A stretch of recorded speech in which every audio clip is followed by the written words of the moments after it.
Madame, Messieurs, merci d'être nombreux en train de suivre ce numéro de votre magazine kiosque de ce lundi 30 mars 2026.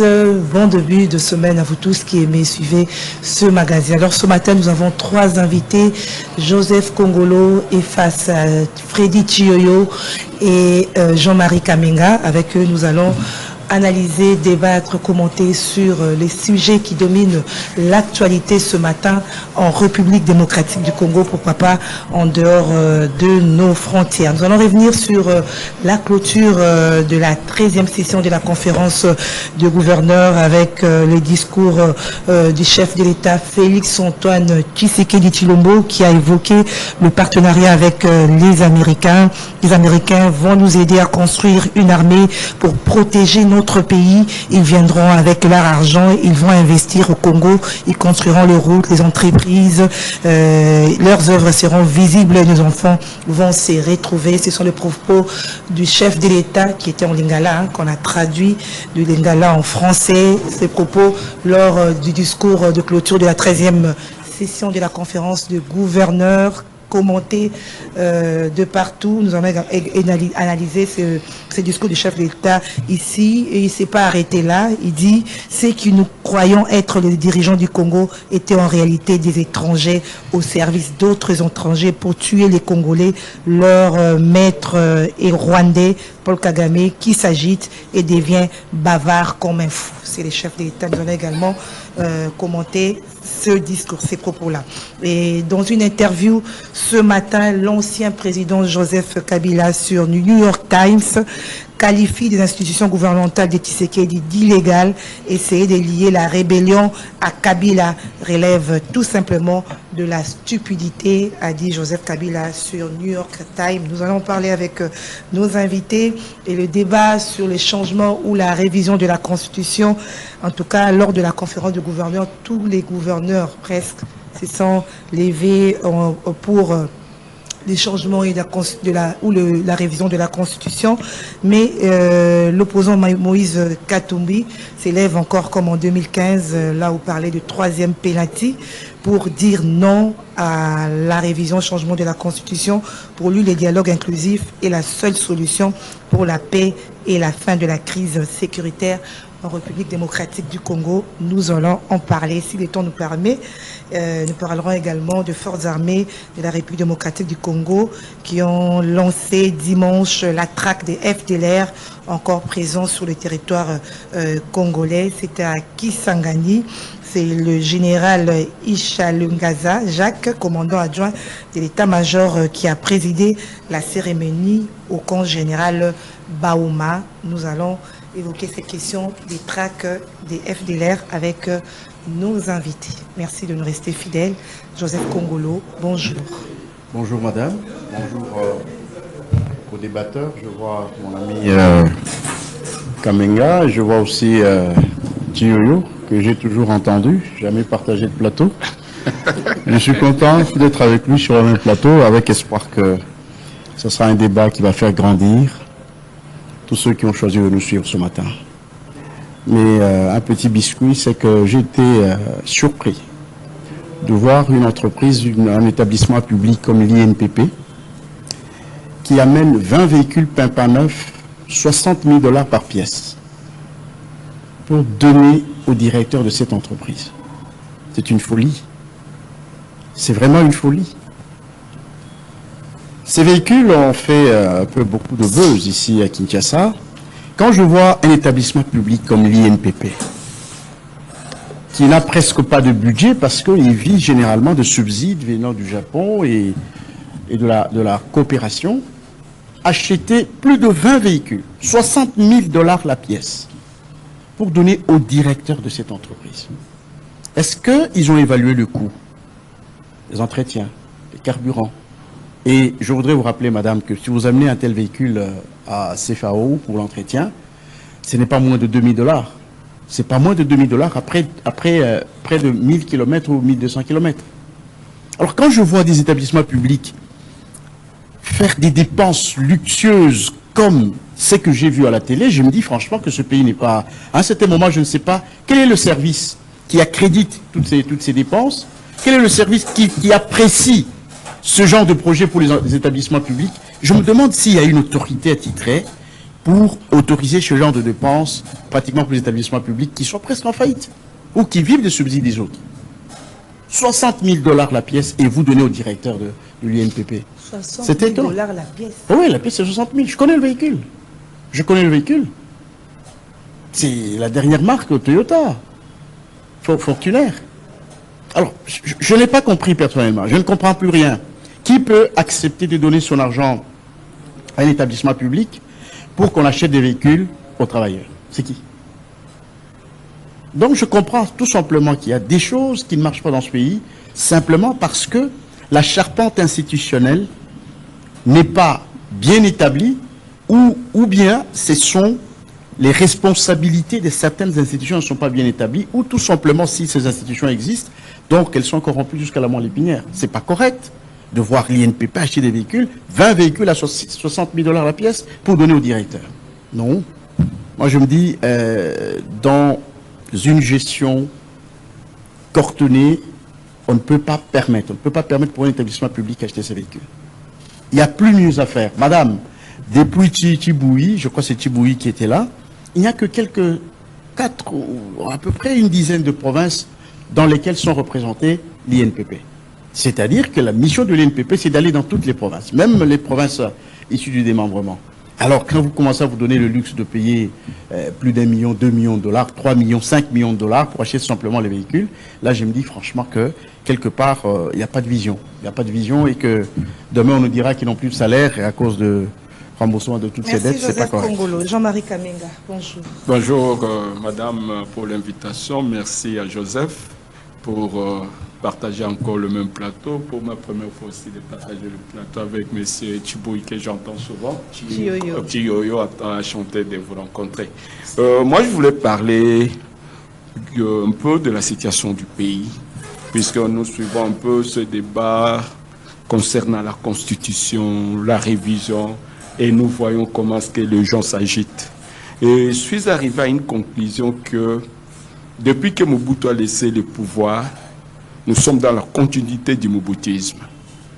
C'est la même pratique, ce sont les mêmes individus qui ont travaillé avec Mobutu, qui ont tenté, peut-être Mouzé a fait l'exception, en les mettant en écart.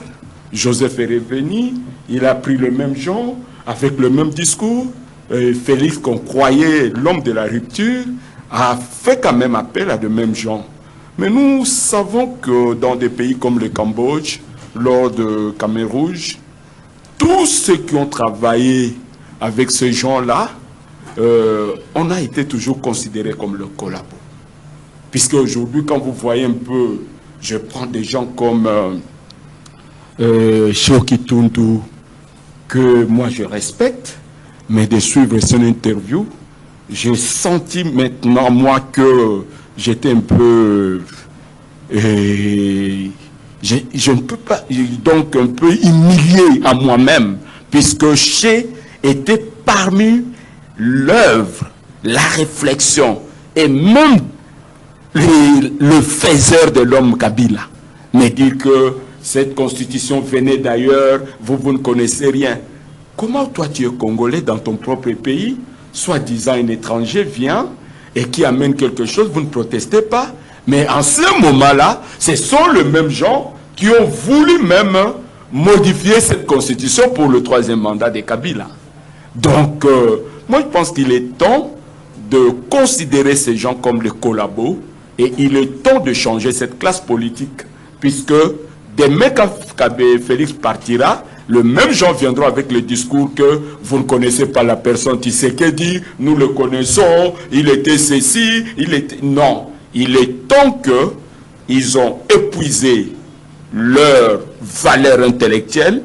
Aujourd'hui, il est temps que les gens capables, qui ont une vision claire, qui peuvent conduire ces pays à de nouvelles prospections, que de rester avec ces collabos qui sont là rien que pour leur ventre. Ils n'ont pas le souci du pays. Ils vous diront la politique est dynamique. Non, la politique n'est pas... Non, aujourd'hui, j'ai suivi tout à l'heure lors d'une émission, les gens se plaignaient que tous les gouverneurs sont les kabylistes. Mais cette politique, et ils se plaignent que les choses ne marchent pas puisque ces gens, la politique est dynamique, mais en restant constant dans ton idéologie. Donc aujourd'hui, est-ce qu'il se sent à l'aise? Ce qui disait à Tshisekedi que c'est un parvenu, il ne connaissait rien, il n'avait pas un diplôme, il est ceci, aujourd'hui ils sont à l'aise à travers avec cette personne. La politique est dynamique dans ce sens que moi, j'étais dans la Mouka. Aujourd'hui, moi, je ne partage, on n'a pas accepté peut-être la victoire de Félix, nous avons accepté d'œuvrer dans l'opposition, mais nous partageons certains principes avec l'IDPS. Moi, je peux aujourd'hui dire que je vais travailler avec l'IDPS, puisqu'il y a certains principes que nous partageons ensemble. Mais les gens qui étaient radicalement opposés à cette politique que l'opposition d'antan faisait, aujourd'hui tu reviens plus de 120% antiséquediste. Là, c'est la malhonnêteté intellectuelle. Merci Jean-Marie Kamenga. Frédéric Thioyo, bonjour. Bonjour Madame Gisèle. Après belle lurette, une année qu'on ne s'est plus revu, bon, je suis content de retrouver Kiosque, la mission vitrine de la RDC qui fait que nous puissions passer nos opinions. Je salue tous les habitants de Kouilou, Kikwit, où j'ai vu notre ministre, vice-premier ministre de la Défense, doté de notre RDC d'un état-major général modernisé, d'un auditorat, mestre officier, mais également d'un hôpital, pas neuf. Et aujourd'hui, remarquez madame, depuis un temps, le mot, comme on disait avant, retour, répit stratégique, on ne parle plus de ça. Maintenant, c'est des progressions. On reprend les territoires, les localités, l'auto que par l'ennemi, et nous pensons, nous aurons aujourd'hui un gouvernement qui s'est engagé et a doté notre outil de défense des moyens de sa politique.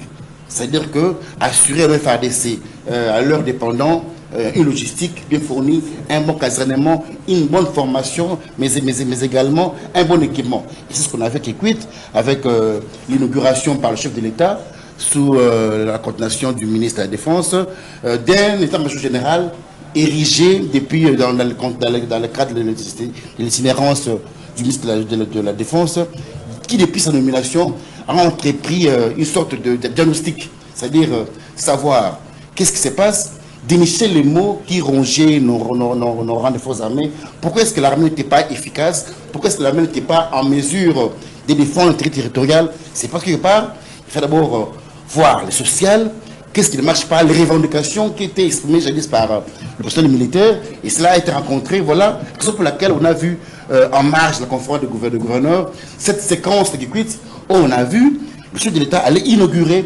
un état-major général qui a été nouvellement construit, mais également mestre officier digne pour ces hommes de troupes qui défendent la patrie sur le drapeau, mais également un hôpital pour que les dépendants de nos militaires soient soignés dans des conditions acceptables, dans des conditions normales.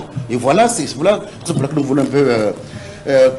lorsqu'on avait nommé ce ministre, là, à l'époque, on disait que voilà, pourquoi nommer quelqu'un qui n'est pas du domaine militaire, lui qui est médecin, pourquoi ne pas l'envoyer à la santé, mais l'envoyer à la défense? Mais voilà qu'un médecin, un professeur de santé, qui apporte du tonus, qui apporte une nouveauté, et aujourd'hui, vous êtes à Kikwit, vous voyez qu'il y a un état-major qui a été érigé sous l'oreille de ce ministre-là. Donc voilà, nous saluons un peu ce qui a été fait à Kikwit, et nous pensons que cela sera dupliqué dans le reste des provinces, et c'est ça la vision d'ailleurs, que cela soit érigé dans toutes les provinces afin que nos militaires soient soignés dans des conditions normales comme ceux de l'Europe, pour rapport aux États-Unis. Un militaire qui sait qu'en allant au front, les arrières sont assurés, que mes enfants, mes dépendants seront bien occupés dans les conditions, etc. Voilà un peu mon entrée des jeux, mais également pour rencontrer ce que disait mon aîné Jean-Marie Kamenga à ma droite. En fait, la politique, quand on dit qu'elle est dynamique, cela s'inscrit dans la vision. Et ces visions peuvent se croiser dans l'avenir. Hier, on peut avoir émis des opinions divergentes, mais au fil des temps, ces opinions vont converger, ce qui fait que vous verrez hier un Liaou qui est avec Kabila, aujourd'hui, estimait que ce qu'il pensait avec l'UDPS peut rentrer, puis se rencontrer avec Tshisekedi. Donc, cela n'est pas un péché, seulement si le Congolais, les gens primaires, se retrouvent dans ce que vous faites, je pense que le tour est joué, on peut s'associer, tout dépendra de ce que la population se retrouve dans ce que vous faites pour que son intérêt soit retrouvé. Mais c'est bon, je suis pas d'accord par ceux-là qui étaient diamétralement opposés, qui est pour eux Kabila ou rien, et décidément, ils changent de fusil d'épaule et deviennent, tu sais plus Kabouya. Vous verrez un Kabila hier qui devient plus que Kabouya. Alors que, comme qui dirait, vous verrez, un c'est devenu plus que Chadari. Donc, il y a aussi, il faut aussi que les gens intériorisent la dimension de la fidélité à vos mentors, mais également s'il faut évoluer dans la pensée, mais le fait de manière propre pour ne pas déranger un peu la conscience comme de mon confrère à côté. Voilà, merci Freddy Chioyo. Vous avez parlé du renforcement des capacités de nos FARDC. De nos FARDC. Alors que les chefs de l'État, lors de la clôture de la 13e conférence, a parlé des Américains qui vont nous aider à construire une armée pour protéger notre pays. Est-ce que le soir doit être placé sur l'armée qu'on est en train de renforcer les capacités, comme vous êtes en train de dire, oui, ou sur les Américains, comme venait de le dire le chef de l'État? La RDC a signé un accord tripartite le 5 décembre 2025 avec le Rwanda et les Américains. C'est un accord minéré comme sécurité. Il faut maintenant inscrire cela dans cette perspective-là, que nous avons le potentiel, les ressources naturelles qui nous offrent en échange de la sécurité. Parce que, comme c'est pas que nous sommes incapables de monter l'armée est là, mais c'est une armée qui est un peu désarticulée en interne, une armée où vous avez des gens qui ne sont pas fidèles au commandement. Une fois que vous avez suivi un autre qui avait fuité, où la première dame disait, vous faites une réunion aujourd'hui, en train de discuter sur le champ des opérations, ce qu'il faudrait faire, mais en un clin d'œil, les secrets de France sont de l'autre côté. C'est-à-dire que l'armée est là, mais il n'y a pas des gens qui sont fidèles, qui sont là pour mettre en branle les exécutions qui sont données au niveau du sommet.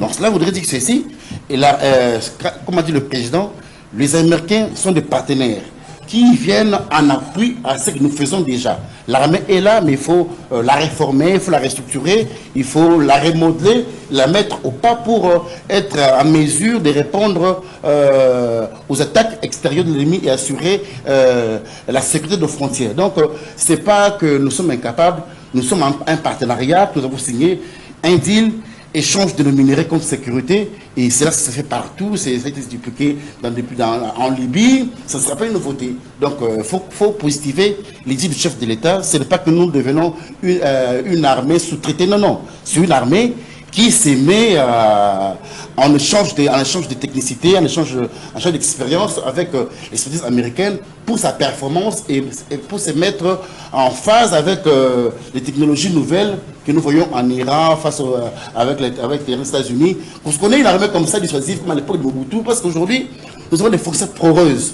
Vous avez la LR qui font leur loi là-bas au niveau de l'Ituri, vous avez les ADF qui font là-bas sur la Béni, vous avez les 23 qui font leur loi. Aujourd'hui, vivre à Goma, c'est une corvée. Nos confrères qui sont à Goma, avec nous avons souvent contact. Mais il n'y a pas de vie là-bas. Parce qu'on n'a pas eu une armée en mesure de repousser l'ennemi. Vous voyez. Et aujourd'hui, il a fallu, comme a dit le ministre d'État Mounzangi, il a fallu que M. Ribia Appela, qui puisse récupérer Ouvira. C'est une honte.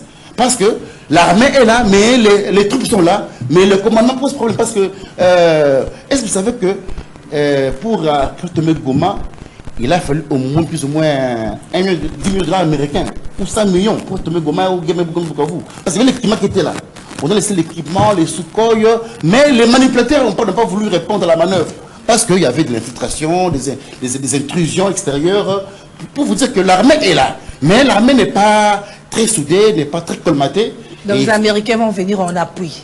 Non, c'est-à-dire qu'il faut d'abord extirper les brebis galeuses, des gens qui ne répondent pas au commandement hiérarchique, des gens qui répondent au commandement qui galient. Ici, vous avez des généraux. Est-ce que vous savez qu'il y a un général dans ce pays ici? Député général, il n'a jamais été à Kwilu, jamais à Inongo, toujours à Kasindi, toujours à Goma, toujours à Bukavu, des gens comme ça. Donc des gens qui choisissent leur temps où œuvrer.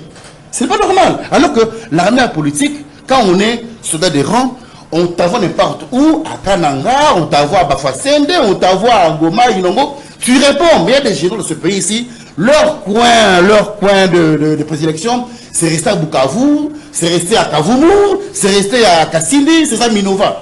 Alors, avec des gens pareils, on ne sait pas avoir une armée qui réponde aux exigences qu'il fait à ce moment-là. Donc aujourd'hui, avec les expertises américaines, il faudra maintenant conforter les expériences, mettre en branle une armée structurée, une armée dissuasive, et déjà avec l'apport du ministre du vice-premier ministre de la Défense, qui assure un bon travail de qualité. Nous pensons que nous pouvons atteindre l'essor d'une armée républicaine, dissuasive, combative. Merci Freddy Thieu. Joseph Kongolo, c'est le discours du chef de l'État. Comment vous l'avez perçu? Parce que beaucoup, il y a des commentaires qui fusent de partout. D'autres estiment que on veut nous faire revenir à une colonisation américaine parce que mettre tout l'espoir sur les Américains. Ils viendront avec leur argent.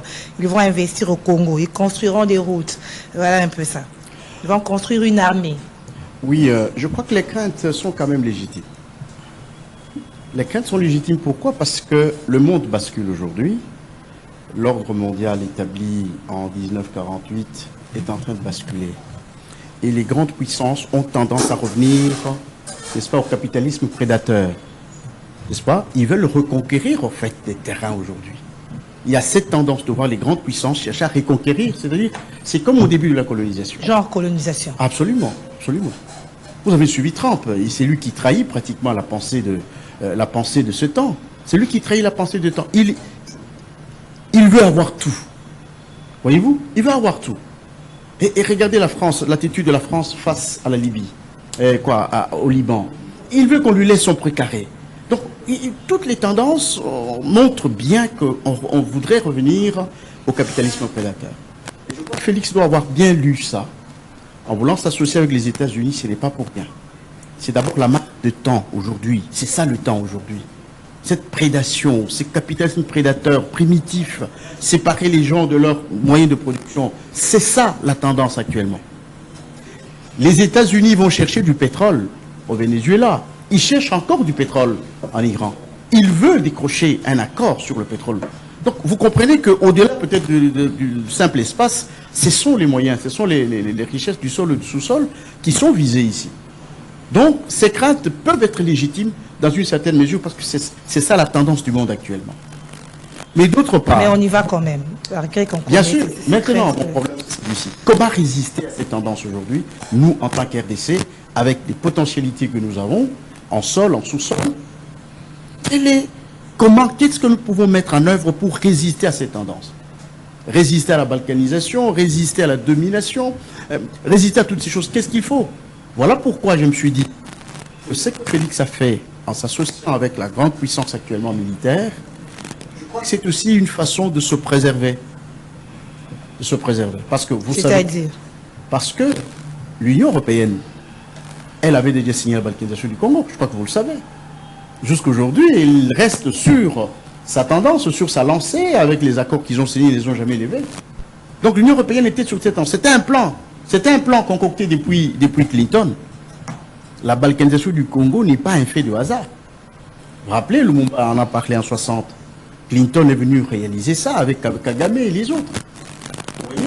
Donc aujourd'hui, récupérer le Congo dans les frontières actuelles, il faut recourir aux grands moyens. Et parmi ces grands moyens, il y a cette coopération avec les Américains. Qui n'a rien de balkanisation, qui n'a rien de colonisation. Qui n'a rien de balkanisation. Il y a cette coopération. Les Américains sont crimes parce que vous incriminez les Européens. Attention, madame. Les Américains oui, parce qu'il y a déjà des fissures entre l'Union européenne et les Américains. Les Américains ont trouvé que l'Union européenne pèse lourdement dans leur budget de sécurité, par exemple. Vous voyez? Alors, il y a une rupture et Trump ne cache pas les mots, il le dit clairement. Donc, ce que je veux dire, c'est que, d'une part, les craintes sont légitimes, que les États-Unis peuvent avoir aussi tendance de vouloir avoir un précaré quelconque, n'est-ce pas? D'autre part, cette stratégie, c'est celle-là de préservation et de conservation. S'allier avec un poisson, c'est la conservation. Mais alors, il faudra que cet accord de défense, soit un accord, soit transparent, de manière à ce qu'il n'y ait pas seulement le contrôle institutionnel, qu'il y ait aussi le contrôle citoyen. Nous voulons voir clair dans cet accord. Qu'est-ce qu'on donne? Qu'est-ce qu'on reçoit? Voyez-vous? Et comment on va gérer cet accord, cet échange? C'est important. C'est tout à fait important. Dans l'accord, englobe tout, la sécurité, les investissements, tout Bien ça. sûr, parce que il est toujours dit ceci, madame, qu'on ne peut pas être puissant et ne pas avoir une armée à la hauteur. C'est pourquoi on vous dit que l'armée, une grande armée, est la fille d'une grande économie. Vous ne pouvez pas soutenir une grande armée si vous n'avez pas une grande économie. De la même manière, si vous avez une grande économie, ça vous impose une grande armée. Et pour ça, nous recourons à tous ceux-là qui peuvent, n'est-ce pas? Qui peuvent pour que nous puissions construire une armée capable de protéger nos potentialités, nos richesses que nous avons. Mais alors que Félix a évoqué les efforts qu'est en train de faire le gouvernement à travers le ministère de la Défense. Mais bien sûr. Pour élever l'armée. Entre-temps, on compte encore sur les Américains. C'est-à-dire que... Madame, nous n'avons pas remis l'armée entre les mains des Américains. Non, non. C'est notre armée. Ouais. C'est normal qu'on puisse faire des histoires par-ci, par-là. Rappelez-vous, c'est depuis vers les années 80, Mobutu n'avait jamais reconstruit toutes les installations militaires. En commençant par Kamina, qui était un grand centre, très connu, mais qui a été détruit complètement parce qu'abandonné. Partout, ça a été abandonné. Donc c'est normal que l'actuel vice-premier ministre de la Défense commence à reconstruire les infrastructures militaires. C'est tout à fait correct. Je crois que c'est une des conditions des Américains. C'est une des conditions. Ils ont dit, nous voulons construire l'armée, mais nous ne viendrons pas pour construire les casernes. Nous ne viendrons pas pour construire ceci. Nous venons pour un travail technique. Merci. Un travail technique. Au préalable, il faut reconstruire les infrastructures. Jean-Marie Kamega, pour que les cadres soient... vous analysez cela? Est-ce que vous êtes d'accord avec l'aide américaine dont le chef a évoqué devant les chefs coutumiers? Quilou, il dit que les Américains vont nous aider à construire une armée pour protéger les pays. Ils viendront avec l'argent. Là, il parle du partenariat. RDC, États-Unis. Vous savez, Madame Gisèle, le comble avec nous Congolais, puisque nous ne voulons pas recourir à notre propre histoire. Et c'est ça qui est un peu regrettable. Et moi, je m'insurge en faux par rapport au discours du chef de l'État.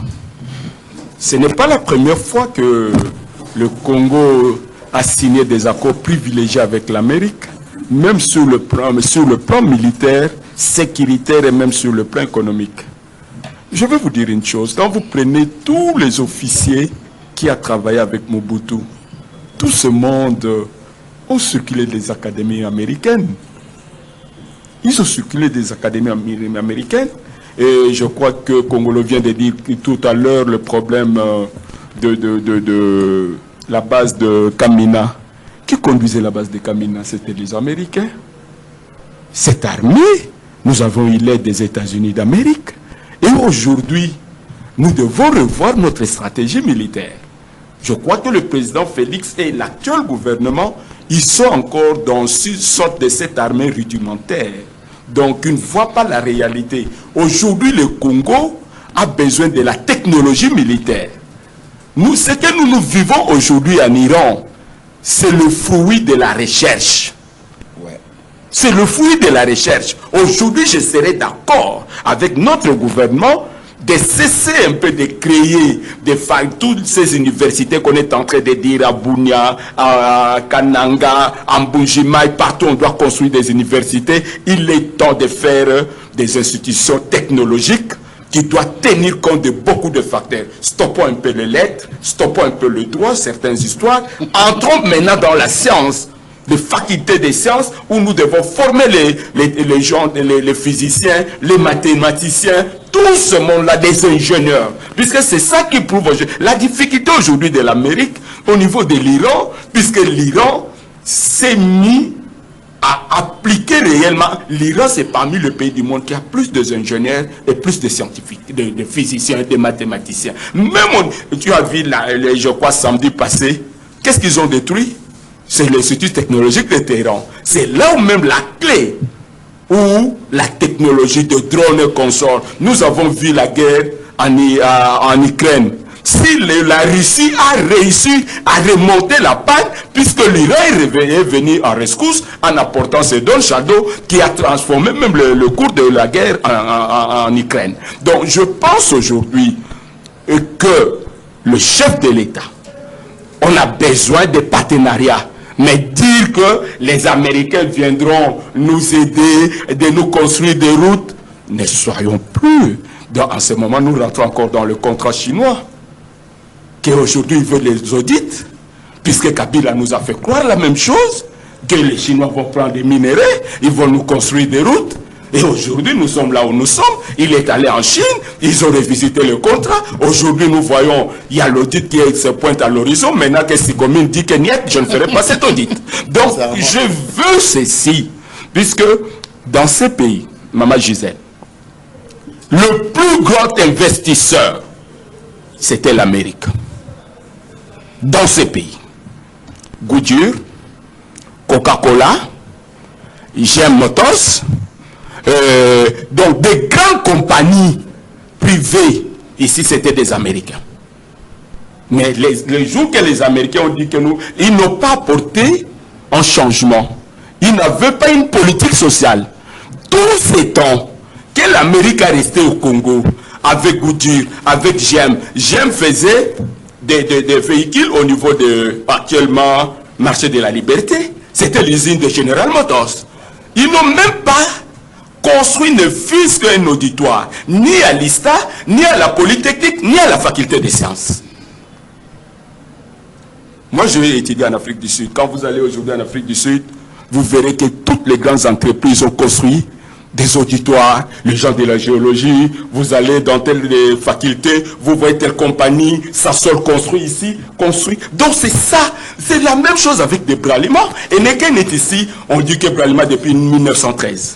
Sur le plan social, Bralima n'a même pas un camp des ouvriers. Ils vont revoir cette fois-ci peut-être. Non, ça je vous dis, c'est notre façon de négocier avec nos investisseurs. Nous négocions très mal. Moi je pense que aujourd'hui, l'Amérique, nous devons le tenir à l'œil.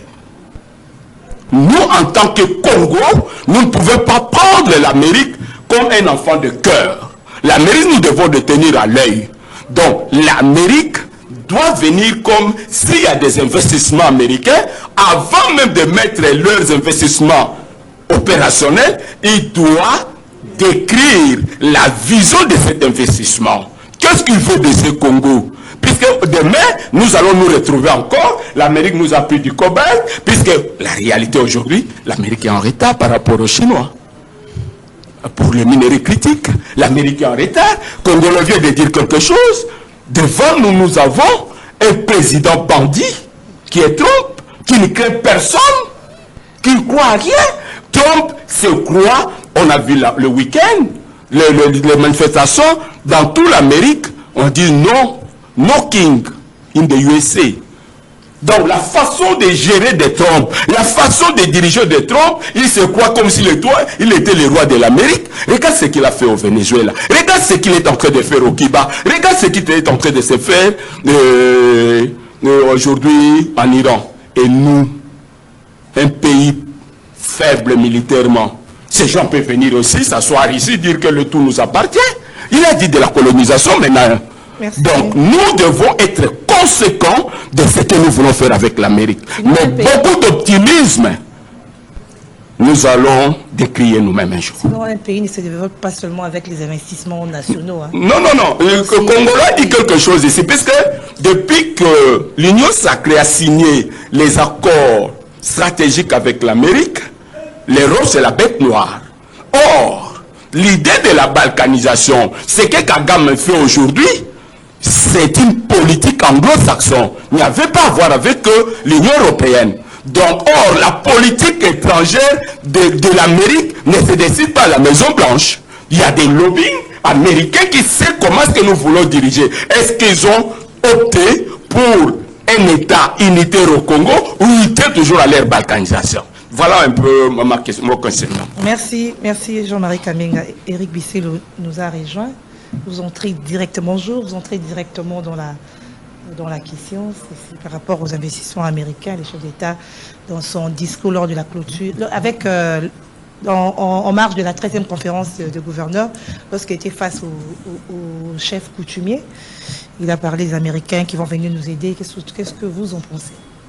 Bonjour Gisèle, bonjour monsieur, les amis et concitoyens sur le plateau. Effectivement, bonjour aux téléspectateurs du kiosque. Je crois que mon aîné Jean-Marie a brossé l'essentiel de mon analyse. Donc je vais prendre 50% de mon temps de réflexion pour abordé quelque chose qui m'est complètement insupportable. Il y a une tentative de spoliation honteuse au niveau de Pakadjouma là-bas qui est insupportable. C'est-à-dire que l'hôtel de ville, effectivement, est arrivé au niveau de l'Imété, enlever toutes les occupations illégales, les squats qu'il y avait là, ça va.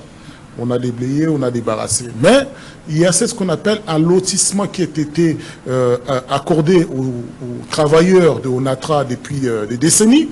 Et ce lotissement, bien sûr, a été pris en compte par le service cadastral.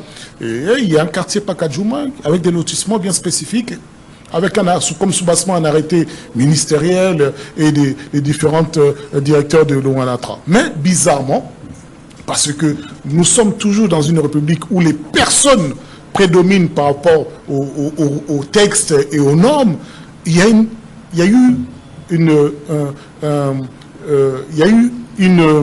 une tentative actuellement de spoliation où on a vu des agents de Onatra venir avec des étrangers détruire des maisons, des lotissements qui étaient déjà cadastrés. Et c'est assez extraordinaire. Et d'autant plus que nous entendons que ces étrangers ont effectivement donné de l'argent pour que ces personnes qui occupent ces lotissements soient dédommagées en conséquence. C'est-à-dire ce sont des biens privés. Un bien privé, une parcelle privée est consacrée par la Constitution. Donc, il faut respecter les normes pour pouvoir s'approprier un bien qui ne vous appartient pas. Mais il y a des acteurs privés au sein de Onatra, et notamment, on attend les noms de certains dirigeants qui ont préalablement accordé tous les droits, et notamment celui d'empiéter sur les droits des Congolais, et de détruire ces maisons de manière tout à fait illégale. Et je crois que là, nous allons entamer une série d'actions en tant qu'avocats, et puis également le collectif dans lequel nous sommes, pour dire à ces hommes et à ces femmes que nous ne voulons plus d'une république des hommes forts. Et c'est ça qui ramène à cet aspect de la deuxième question, où le chef de l'État, au lieu de nous parler de la République démocratique du Congo, des institutions, il nous parle des hommes forts. Quand il parle des États-Unis, il ne parle pas des États-Unis comme nation, il parle de Trump. C'est ça la réalité. L'essentiel des accords conclus entre les chefs d'État et les États-Unis, c'est à travers les acteurs autour de Trump, la famille de Trump, des hommes d'affaires autour de Trump. Ce sont eux qui se sont appropriés un certain nombre de mines et des accords économiques pour venir investir. Mais in fine, qu'est-ce qui se passe? Mon aîné, quand je dis qu'il a parfaitement raison, la question n'est pas d'avoir un contrat fourre-tout, un accord fourre-tout. On ne peut pas associer un accord économique avec un accord de stratégie militaire ou bien, j'allais dire, d'investissement, d'un terme d'industrialisation ou de recherche relative à l'armement, ou alors on nous vend un accord fantasmagorique en disant que tout ce que vous voulez, la sécurité, nous allons amener cette sécurité, mais à nos conditions, c'est-à-dire avec notre propre regard, c'est-à-dire on en ramène les mercenaires pour pouvoir occuper l'espace. Et vu que le Rwandais est leur allié et leur associé, le Rwanda ne nous attaquera pas aussi longtemps que les Américains exploiteraient les richesses. Nous avons besoin non pas des hommes forts. Félix Tshisekedi, manifestement, n'a plus de proposition aux Congolais, n'a plus de vision, et aujourd'hui, il ne se borne, il ne jure qu'au nom de Trump. Or, le temps de Trump est vachement limité. Avec ce qui se passe actuellement en Iran, les élections intermédiaires qui arrivent en fin de l'année, Trump, nécessairement, va en mordre la poussière, et donc, on va être fragilisé. Ce qui est sûr et certain, l'Iran, aujourd'hui, si elle est devenue une nation, on l'appelle nation intermédiaire, mais qui produit le plus d'ingénieurs que l'Union européenne dans son entièreté. Ce pays qu'on dit qui est rétrograde, qui est arriéré, mais produit des scientifiques en permanence, produit des innovations en termes d'armement, mais aussi électronique. Donc, nous sommes en train de voir nous aurions dû voir que le monde est multipolaire et il nous appartient de décider dans quelle orientation nous voulons aller. L'accord SICOMINE, ce n'est pas l'accord SICOMINE qui pose problème. Au moment où nous avions signé, les institutions de Bretton Woods ne voulaient pas nous prêter l'argent. Personne ne voulait être l'allié de la République démocratique du Congo parce qu'on ne voulait pas que nous nous relèvions. Donc on nous a fragilisés nécessairement pour pouvoir exploiter nos minéraux sans notre consentement. Mais ceux qui étaient là, ceux qui dirigeaient le pays, se sont quand même concentrés à nous bâtir, à nous apporter une forme de défense digne de ce nom. Et c'est ce qui a fait aujourd'hui que nous respirions en tant soit peu. Mais cela dit, l'accord de SICOMINE a un volet, effectivement.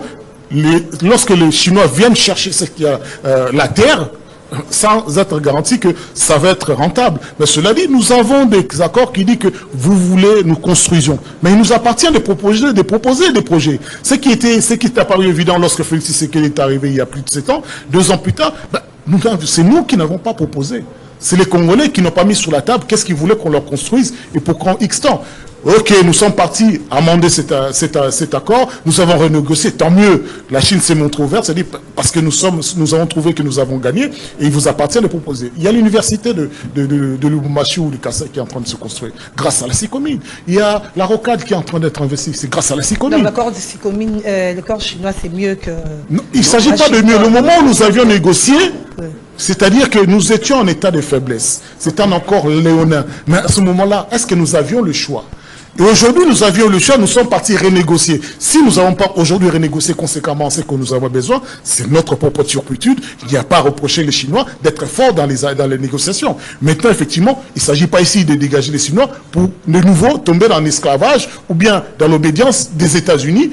Et des États-Unis qui vont sortir fragilisés de la crise qui va se passer en Moyen-Orient parce que les pays du Golfe lui avaient confié la sécurité. Mais aujourd'hui, les pays du Golfe disent, en fait, ce sont vos bases militaires qui nous causent de l'insécurité. Il y aura également des répercussions en Corée du Sud, puisque les armements entreposés en Corée du Sud pour pouvoir protéger la Corée du Sud et la Corée du Nord ont été renvoyés pour protéger Israël. Donc aujourd'hui, le monde voit effectivement, ou bien les alliés de Trump voient effectivement que les États-Unis n'ont pour deux yeux que l'Israël. Donc on va se remettre en question. Qui aujourd'hui est puissante? Mon aîné a raison.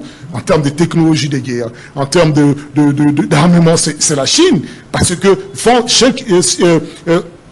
Trump, quand il dit j'ai la plus grande armée du monde, oui, mais c'est sur le papier. L'armée, une grande armée, c'est celle qui conquit, qui fait des guerres, qui gagne des guerres. Mais aujourd'hui, autant donné que Trump a l'accord de coup, on ne sait plus par quel bout s'en sortir. Félix Antoine Tshisekedi sait pertinemment qu'il n'y a plus d'issue, qu'il n'y a pas de solution. Il ne va pas nous mentir qu'il y a un accord global qui va nous permettre aujourd'hui de fabriquer quelques hommes, parce que c'est ça le problème, qui vont venir défendre le Congo sur des décennies. Non, nous avons besoin de l'industrie de l'armement. Nous avons besoin de 1,4 milliard qui est investi, soi-disant, pour rénover cette armée. Que nous soyons en capacité au moins de fabriquer ne serait-ce que nos propres pistolets. C'est que le Rwanda a déjà des industries de guerre. Le Rwanda fabrique ses armements. Mais pourquoi est-ce que nous n'arrivons pas à réfléchir au-delà des individus? Pourquoi qu'il y a un Eric Bissello. Voilà. Madame, est-ce que tu sais que dans ces pays, il y avait un vol direct Kinshasa-New York avec Paname? Ouais. Tu vois le niveau de l'accord que les Zaïre avaient avec les États-Unis. Donc il y avait un vol direct New York-Kinshasa avec Paname. Mais aujourd'hui, nous ne sommes pas là. Merci. Alors, on prend la traque du FTLR où on poursuit avec le discours du chef de l'État. Le chef de l'État qui a parlé également des dirigeants du Congo qui étaient en réalité des étrangers, au service d'autres étrangers, pour tuer les Congolais, leur maître et sœur rwandais Paul Kagame qui s'ajoute et devient bavard, comme un fou. Et ce matin, sur New York Times, l'ancien président Joseph Kabila d'indiquer qu'essayer de lier la rébellion à Kabila relève tout simplement de la stupidité. Joseph Congo. Merci beaucoup pour la question. Oui. Rapidement, je voudrais revenir sur ce que Eric a dit tout à l'heure. Non, les accords de Washington ne sont pas les accords entre Tshisekedi et l'équipe de Trump. Non. Ça a été adopté au niveau du Sénat. Ça veut dire que ce sont les institutions américaines qui pilotent ces accords. Ce n'est pas une histoire des individus, non. Si le président a des services, des conseillers, c'est pour l'aider à traiter des dossiers, arriver au bout, les soumettre, n'est-ce pas, aux parties en présence, et après approbation, on peut les signer. Ce n'est pas une histoire des collaborateurs de Trump, mais plutôt du gouvernement américain, parce que le président, c'est la première personne qui engage la République. Donc ça n'a rien à voir avec ils devraient relire, non, c'est les investisseurs premiers de ceux qui vont créer les emplois. Ce sont la famille de Trump. Ils devraient relire peut-être cet accord, s'approcher davantage de ce qui se passe le tenant sur Ne nous parlez pas juste de la paix, on nous parle de l'industrie, quand il dit on va venir investir, créer des emplois. Qui va venir investir, créer des emplois? Il a déjà cité le nom des sociétés, qu'il les cite, il comprendra derrière. Merci. Très bien, je termine. Oui, allez-y, je termine. Il y a tous les milliardaires. La plupart des milliardaires ont déjà signé des contrats ici en République démocratique du Congo. Il y a l'exploitation de lithium à l'est l'Est, et il y a d'autres. Ce n'est pas une histoire, sauf que c'est ça le mode opérationnel des Américains. Ils travaillent avec leurs milliardaires qui ont des grandes entreprises. Quand l'État ouvre un espace, c'est eux qui l'envoient pour aller exploiter au nom des Américains. Donc la plupart des entreprises américaines, ce sont des bras séculiers du gouvernement américain. C'est leur système tel qu'ils font. Bien, pour revenir à ce que... Je crois que le président a bien lu. Nous savons que j'ai fait la boxe. Quand on est coincé dans un coin et qu'on n'a pas de moyens pour se dégager, très souvent, on recourt, on va à l'adversaire, on va le tenir pour qu'on vienne vous séparer, vous pouvez avoir un peu de répit et tout ça. Je crois que Kagame, c'est quelqu'un qui ne parlait pas en fait. Kabila ou Kagame? Enfin, qu'est-ce que je veux dire? Kabila. Que ce soit Kabila ou Kagame, ce sont des gens qui ne parlent pas beaucoup. Ils ne parlent pas beaucoup.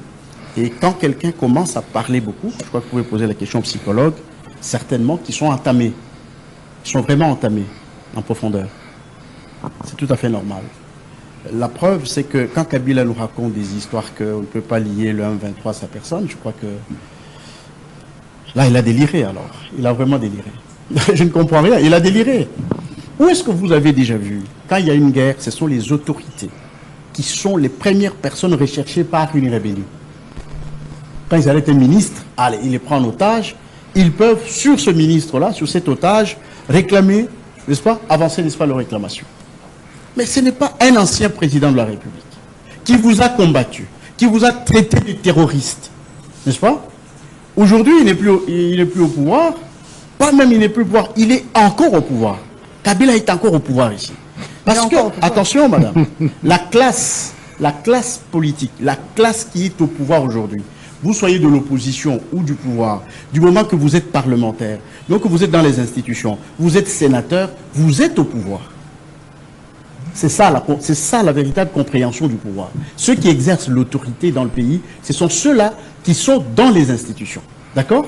Et c'est cette personne qui est sénateur à vie, qui va dans le camp adverse, là où il a traité des terroristes, on ne l'arrête pas, on ne fait pas quoi, il dit je suis chez moi, j'ai acheté cette maison à 1999, ainsi de suite, et il fait des consultations, il fait, madame, il veut nous prendre pour qui?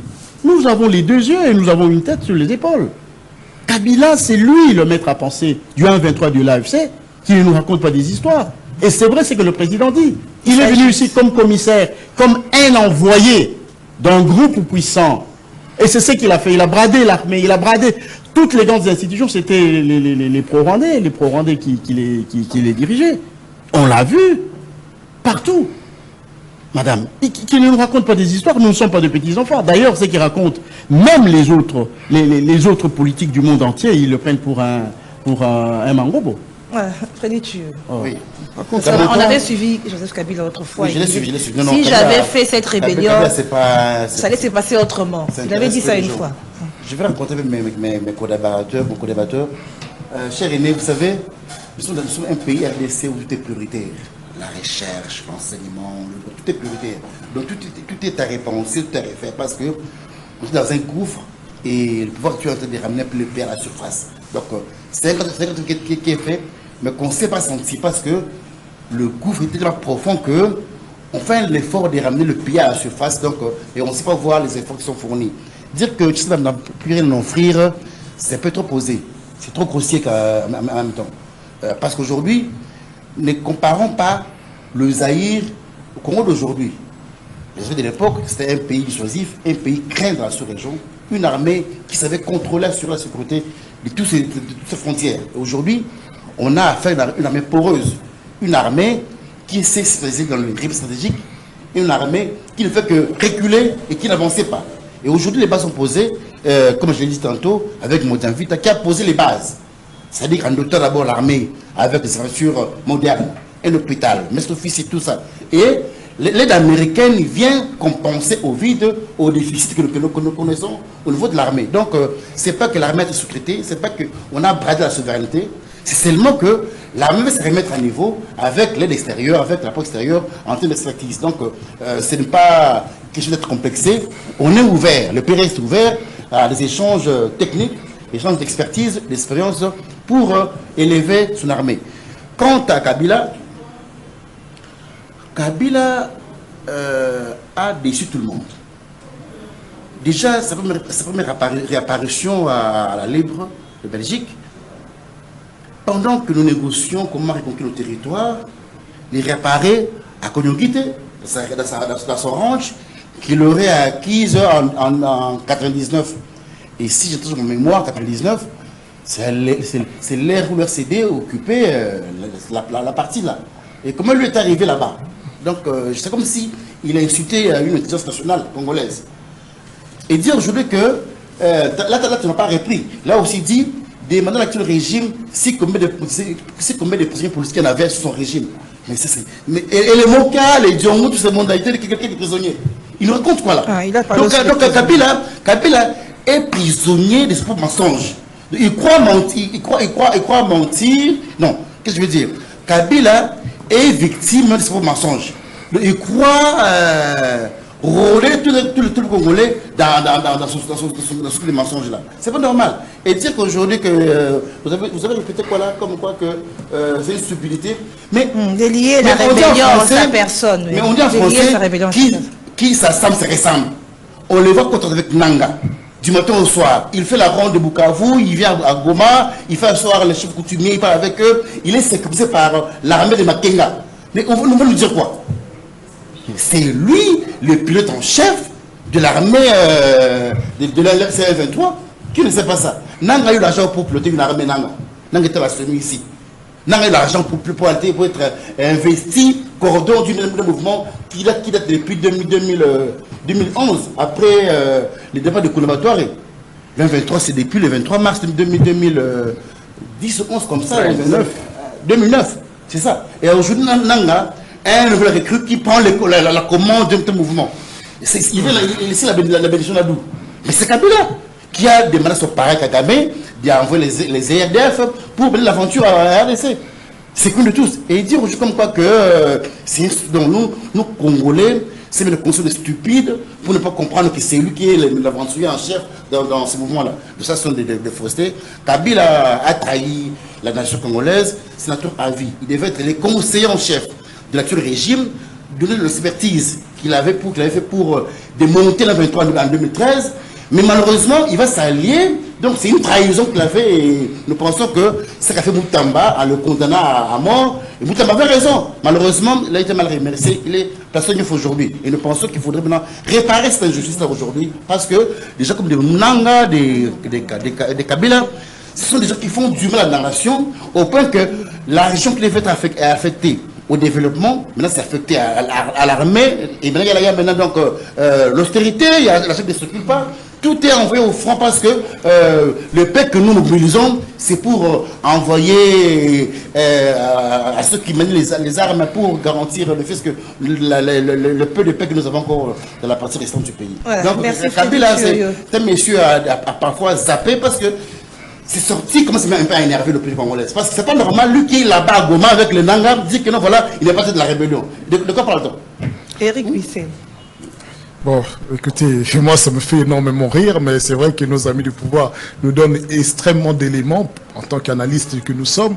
Je voudrais d'abord merci de nous éclairer que c'est Moutamba qui a fait condamner Joseph Kabila parce que Moutamba est un politique. Ce sont vos dires. Ce ne sont pas les miens, ce sont vos dires. Moutamba, merci. Il a été payé à monnaie de singe. Il a été payé à monnaie de singe. Moutamba, en tant que politique, c'est mon temps de parole.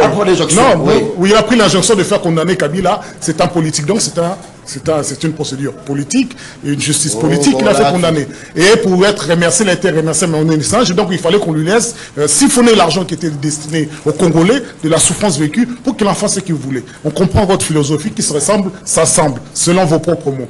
En outre, je vais quand même aider aussi mon aîné. Il ne faudrait pas que la haine vous amène à perdre la logique et le bon sens. Dans un pays où même Moutalibo, Mazolo, Bamboko et Rubongate, vous interdisez à Kabila, qui est sénateur à vie, ancien président de la République, de s'exprimer. Mais on est où là? Il est même le plus à même de s'exprimer que vous. Il connaît ce pays en profondeur que vous. Et il le dit dans ses discours. J'ai conseillé, parce que quand vous me demandez d'être conseiller, j'ai conseillé au régime d'amener vers la paix, de vouloir la paix à tout prix, de discuter avec tout le monde. J'ai conseillé parce que moi je l'ai fait en 2001. J'ai conseillé, mais ils n'ont pas écouté. Ils veulent la guerre à tout prix. 5 ans plus tard, nous sommes toujours dans cette foutue guerre. J'ai conseillé, non? C'est-à-dire, il a fait mieux. C'est-à-dire, c'est sexy, on essaie de comparer sa gestion avec... de la crise, absolument. Absolument. En termes de crise. Absolument, il n'y a rien à dire. Le pays était balkanisé lorsque Kabila a pris le pouvoir. Il faut être... c'est vrai que quand on est porté par la haine, on pense que tout ce que l'autre dit est truffé de fausseté ou de mensonges. Donc, moi, je vous dis une chose. Il y a des vérités aujourd'hui transcriptibles par l'histoire. Vous ne pouvez pas le renier, vous ne pouvez pas le remettre en question. Ce pays était balkanisé quand Kabila a pris le pouvoir. Il ne le contrôlait pas. À Harare, il n'était pas le chef de la République démocratique du Congo, mais il a convergé. Il a même laissé son autorité, son impérium du président de la République être partagé ou bien dispatché. Mais quand même, aujourd'hui, ces pays consuliers, vous dites que c'est lui qui veut le balkaniser. Soyons pas fous, nous ne sommes pas fous, en tout cas, nous les analysons. Mais les faits sont là, sautez-tu. Il est avec aujourd'hui. Quel fait? Il est avec quel les gens qu'il a combattu. Vous êtes en train de discuter avec... Les gens qu'il a combattu, qu'il a combattu hier. Les gens que vous dites qu'il a combattu, ce sont vos alliés d'hier. Vous étiez avec le M23, vous étiez des alliés hier. Et moi, j'ai eu un débat avec quelqu'un de l'Union Sacrée. Il me dit, les alliances se font, c'est des fonds. Oui, je vous apprends encore quelque chose. C'est au regard des intérêts que les accords se font et se défont. Merci, selon les circonstances. Merci. Mais une vérité quand même. Nous sommes en train d'atterrir. Hein. Oui, je sais que vous avez fait le temps. Permettez-moi juste, accordez-moi juste une minute ou deux pour aboutir. Moi, je crois que c'est le cynisme de nos amis qui sont au pouvoir qui, aujourd'hui, nous focalisent sans cesse vers ce qui se passe au Découvre, parce qu'il y a AFC M23 au Découvre. Mais à Ituri, là-bas, c'est qui est en train de tuer? C'est l'AFC M23? Est-ce qu'il y a plus de morts en Ituri que là où il y a l'AFC M23 dans le Découvre? Vous êtes d'un cynisme qui ne mérite pas d'être dirigé un pays comme la République démocratique du Congo. Tu as lu le rapport de RSF? Tu as lu ça? Si je parle, c'est parce qu'il y a connaissance de cause. Vous êtes en connaissance de cause. C'est en connaissance de cause. Donc je vous répète une chose, vous avez le devoir de sécuriser l'entièreté de la République, mais aussi l'entièreté des Congolais. Et vous nous parlez du matin au soir de Dékivu parce qu'il y a l'FC M23. Je vous pose la question en Ituri là-bas, au Katanga là-bas, ce ne sont pas des Congolais. Donc parce qu'ils ne déstabilisent pas, ils n'intentent pas de déstabiliser votre pouvoir, c'est pour cela qu'on ne mérite pas de rejeter un peu plus un regard. Merci Eric Missel. Soyons sérieux. Joseph Kabila, il a toute sa place, non seulement dans l'expression républicaine, mais aussi dans l'expression de la situation actuelle, parce qu'il est le plus à même d'ailleurs de vous apporter un peu plus de lumière et de sagesse. Je pense que le président de la République, des fois, commet certaines erreurs que lui seul connaît. Et il passe beaucoup de temps toujours à parler de Kabila. Il devait zapper Kabila même dans tous ses discours. Puisque le vrai problème est que... Non, je dis que... Non, je dis que le président de la République... Moi, je ne suis pas là. Moi, je reconnais aujourd'hui le président de la République, c'est monsieur Tshisekedi. OK? C'est Tshisekedi à qui nous devons demander des comptes. Je n'ai rien à voir avec Kabila, qui était l'ancien président, qui est parti. Mais à chaque fois que le président Tshisekedi fait toujours référence à Kabila, moi, des fois, ça me choque. Je vais vous dire une chose. Là, je vais dire aux gens de l'Union Sacrée. C'est ça notre erreur en tant que Congolais. Cette guerre, Kabila est dans l'Est de la République bientôt 2 ou 3 ans. Est-ce que Félix était au sommet de l'Union africaine au mois de février? Vous me direz que les chefs d'État d'Afrique ont pondé une condamnation, par exemple, de Kabila, qu'il était partie prenante de la guerre au Congo. Dans la SADC, que nous sommes partie prenante. Dans les EAC et CAC. Donc le problème est que nous ne savons pas ce que nous voulons sur le plan géostratégique. Donc il y a des histoires qui se passent qu'au lieu que nous nous organisons en interne, et maintenant nous voulons couvrir peut-être notre défaillance en citant le nom de Kabila. Et il faut reconnaître une chose. Où est-ce que vous avez déjà vu un président de la CENI qui a proclamé un président de la République, un ancien président de la République qui a fait une passation du pouvoir soi-disant civilisée avec le nouveau entrant, et les trois entrent en conflit? Donc ce sont des matières à réflexion. Moi je pense qu'il est temps aujourd'hui, le vrai problème que nous avons, comment est-ce que ces pays doivent recouvrir sa intégrité territoriale. Puisque j'ai suivi mon frère Chiyoyo en train de dire que nous sommes en train de récupérer le village. Aujourd'hui, nous sommes dans cet accord. Nous sommes dans cet accord de Washington que le M23 et le RDF doivent se retirer des villages qu'ils ont équipés de 30 km. Et de notre part, faisons cet effort, remplissons aussi les conditions que le Congo retrouve son intégrité territoriale au lieu de rester dans le système des chats et les souris. J'ai suivi hier au camp, tu as parlé tout à l'heure, au niveau de Kabaoma, à Kisangani, où le chef d'état-major adjoint chargé des opérations qui a dit qu'il est temps maintenant de traquer les FDLR. Faisons ça avec bravoure. Ne faisons pas... Justement, nous entrons dans ces sujets. Oui, non, j'ai dit ceci. Quand le chef d'état-major fait cette déclaration, je reviens encore sur ce plateau, j'avais dit, je crois que l'ancien porte-parole de FARDC qui est parti, qui a été suspendu, il a fait un communiqué que nous demandons au FDLR de se rendre, en cas de quoi, nous allons appliquer la force. Donc, au niveau de l'Angola, le gouvernement de la République a reconnu qu'il y avait les FDLR qu'ils vont combattre. Aujourd'hui, tout ce que nous voulons, que ces pays trouvent la sérénité et l'intégrité territoriale. Ne faisons pas cette histoire comme si on faisait du chat et le souris, mais faisons-le pour l'amour de la patrie, puisque aujourd'hui, les gens qui souffrent sont des Congolais. Les Hutus qui sont ici ne sont pas nos frères. Ne sont pas nos frères. Et enlevons à nous cette idée de dire que les Hutus sont les Bantous comme nous. Les Bantous sont seulement, pas seulement au Rwanda. Le Congo, c'est pour nous. Le Congo, ce n'est pas pour soi-disant Hutus rwandais. Les Hutus rwandais rentrent chez eux, trouvent la solution chez eux.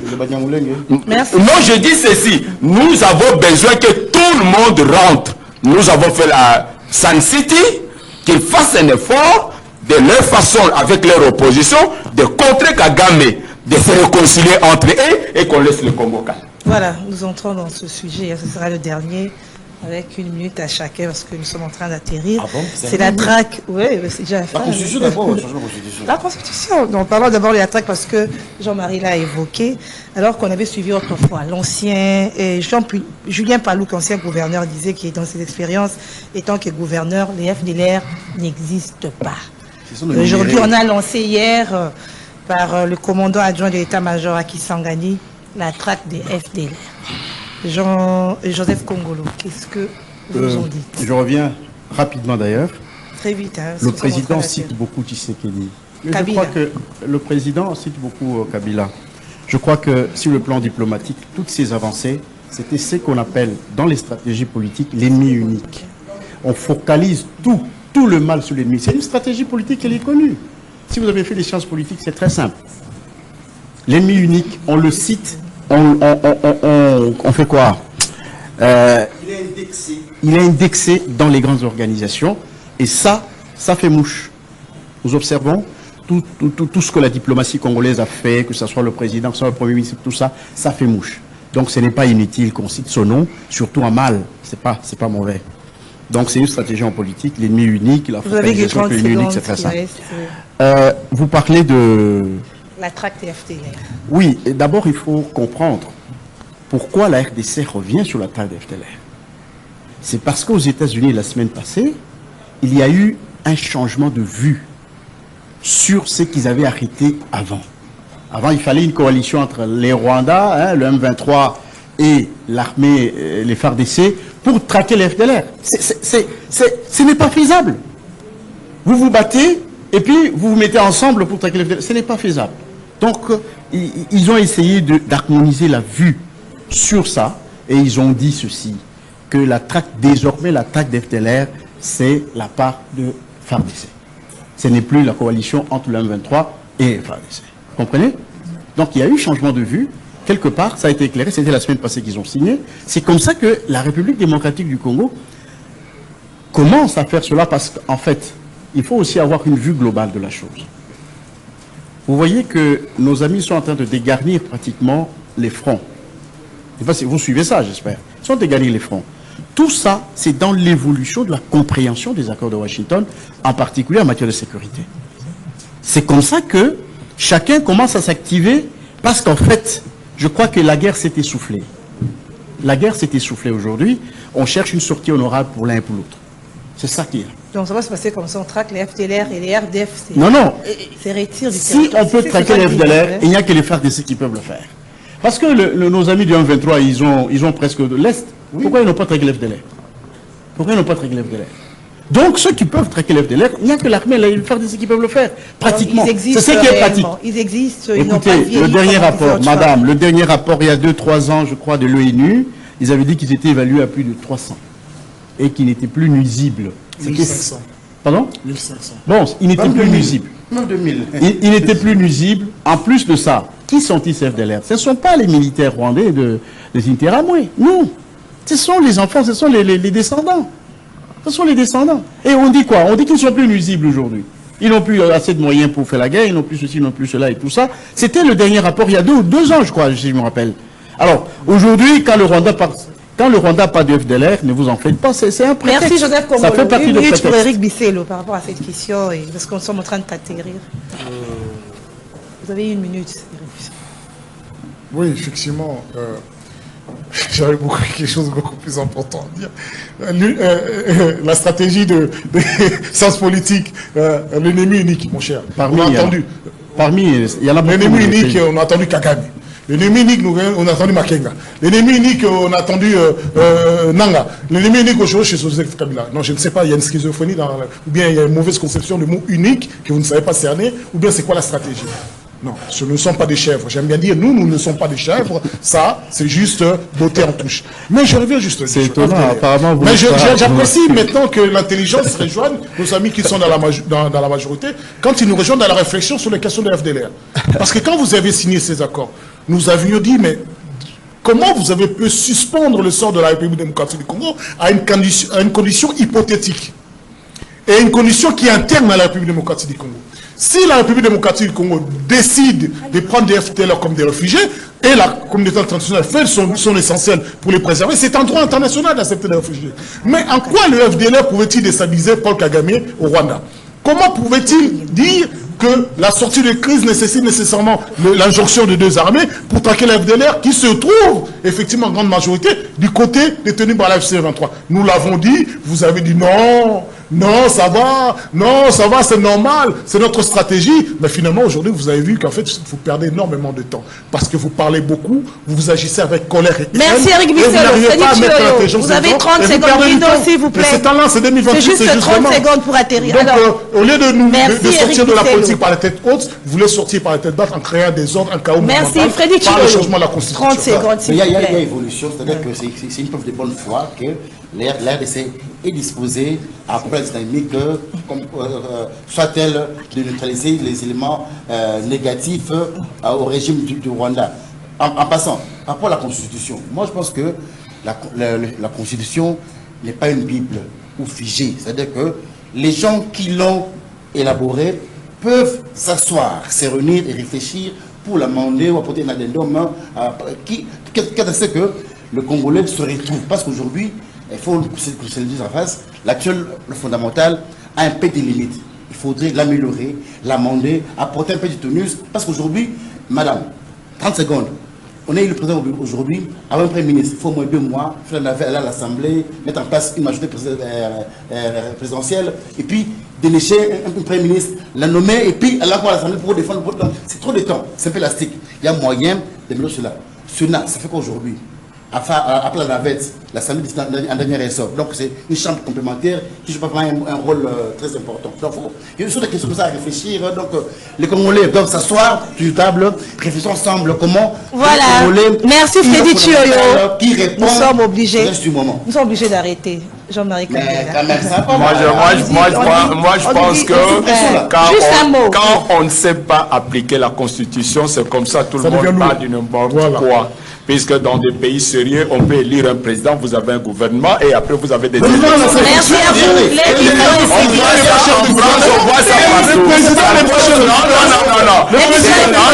C'est quand on ne sait pas gérer la chose, c'est comme ça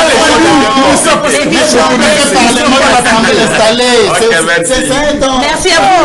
L'émission est finie. Chacun ses prérogatives. Merci Eric Bissello.